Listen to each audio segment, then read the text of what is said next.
So I'm of the belief that freedom of speech allows freedom of the press, and that you have the right to ask questions, especially in a public square, and especially when somebody or a group of people are going out into public with a political agenda or even a philosophical agenda, if there were to be that.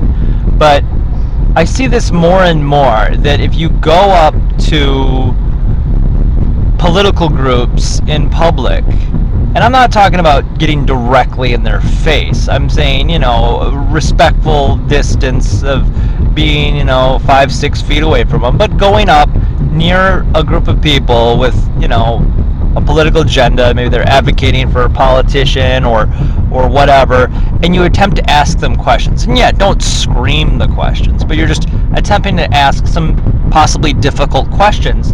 There seems to be this mentality these days that all they have to say is, I don't consent to being filmed. Well, you don't need consent to film in public, but they feel that they just say, I don't consent to being filmed, is a way of, deflecting from the question.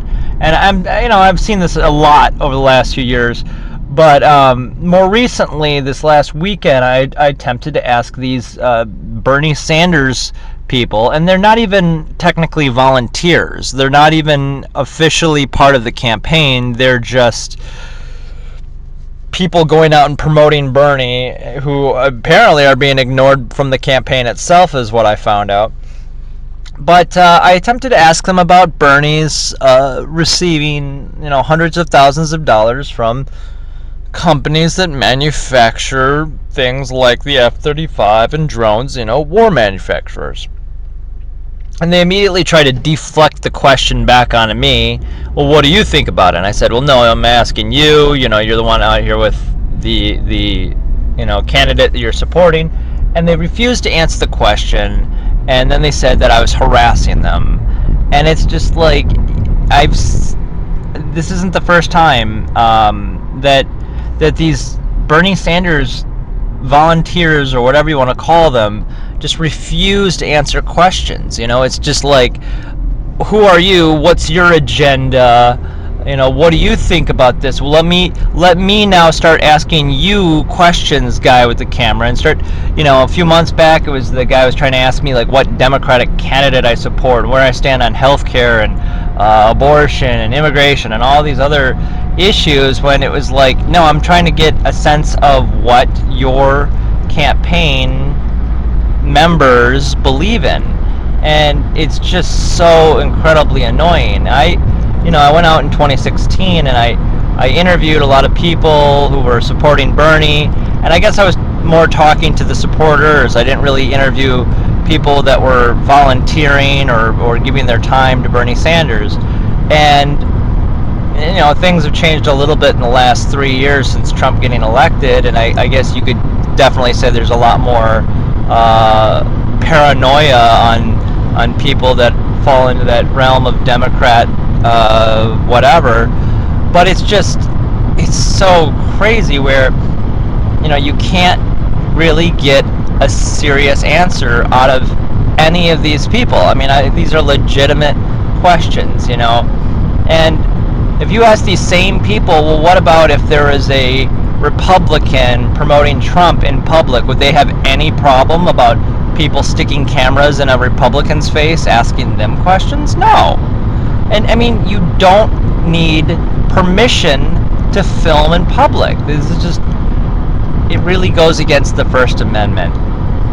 And I don't know what it is about Bernie Sanders, but he really seems to attract a lot of people that are into raver music, and a lot of people who maybe smoke a little too much grass.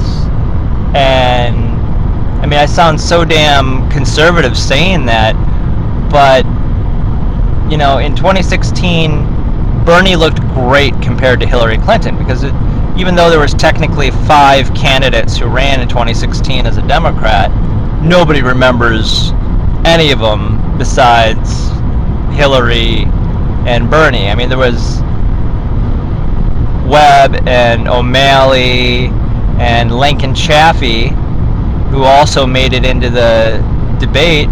But there was another guy named Lawrence Lessing, if I'm pronouncing his name correctly, and he wasn't even allowed into the debate. They wouldn't even allow the sixth person into the debate, even though he'd raised $1 million and he was getting attention all over the country, in some circles at least. But that's whatever. You know, the Democrats had a really messed up primary in 2016, and my point is that, yeah, with the majority of the campaign really came down to Hillary and Bernie. Bernie looked great compared to Hillary Clinton, you know, and some of the things about him weren't really that well known at the time. You know, things like the money he had received from military contractors, and how basically him, Hillary Clinton, and Ted Cruz, the three of them were the top receivers of money from war manufacturers.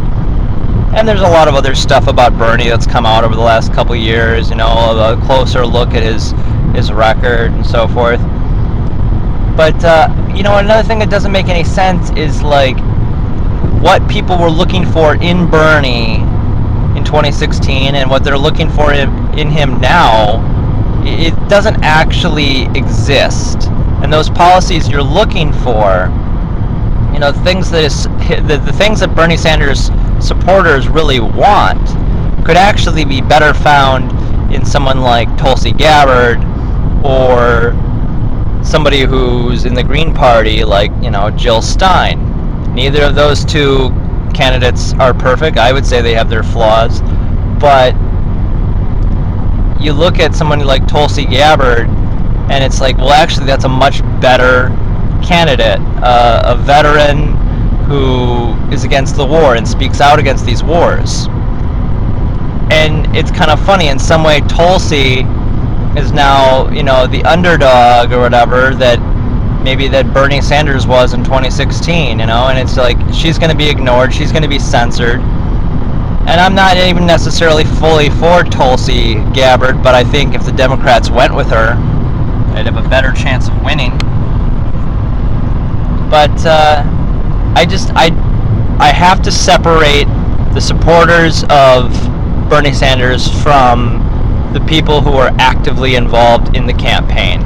Because from what I can see, you know, there's a lot of good people I know who support Bernie Sanders. They feel that he's the best, and, you know, that I would tell them that they're wrong, but it's very similar in some ways to what people who support Trump think. You know, there are a lot of people who support Trump. They support Trump because they fear the Democrat, and a lot of people who support Bernie Sanders support him because they fear Trump. And so there's a level of fear, and there's this feelings on both sides that this candidate's the best candidate to, you know, work for their party or whatever, none of which I, you know, support. But the staffers, the people actively working for Bernie Sanders, people working on his campaign, it's been my experience over this election year, and trying to ask them a simple set of questions. Just, what is their opinion on this that Bernie Sanders has said, or this that Bernie Sanders has done? And I get no answer. I mean, literally tried to interview a man for a half hour earlier this year. I asked him probably 7 or 8 different questions. He could not answer any of them. Every single thing I asked him, he deflected. And, you know, just the other day, go to the Capitol, and these two guys, and now I kind of understand the term Bernie bra. Bernie bra! You know, because that's what they are. They're guys who don't really get it. They don't understand economics. They don't want to talk about serious issues. They just think of everything as a joke. And it's really annoying trying to talk to these Bernie people who can't even give their opinion on a serious issue. And so, you know, in the end, they'll be supporting some other Democratic candidate when they defeat Bernie. So, that's it.